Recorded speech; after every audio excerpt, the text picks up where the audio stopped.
Hi friends! ఈరోజు నేను సింపుల్‌గా మామిడికాయతో రోటి పచ్చడి ఎలా చేసుకోవాలో చేసి చూపిస్తాను. సమ్మర్ స్టార్ట్ అయిపోయింది కదా! మామిడికాయలైతే ఫుల్ వచ్చేస్తుంటాయి. సో, వాటితో అయితే మనం టేస్టీగా, సింపుల్‌గా ఇలా చేసుకోవచ్చు. ఫస్ట్ అయితే ఎండుమిర్చి, అలాగే జీలకర్ర వేయించుకొని దాన్నైతే ఫస్ట్ మనం దంచుకోవాలనమాట.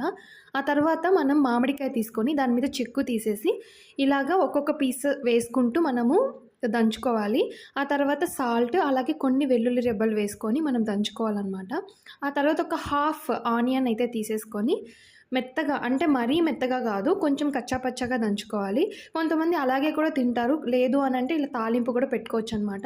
మామూలుగా ఆవాలు, ఉద్దిపప్పు, ఒక ఎండుమిర్చి, కొన్ని కరివేపాకు ముక్కలు వేసుకొని మనం ఇందాక పచ్చడి చేసుకున్నాం గదా! అది వేసేసుకొని ఒక 1 మినిట్ తర్వాత ఆఫ్ చేసుకొని సర్వ్ చేసుకోవడమే.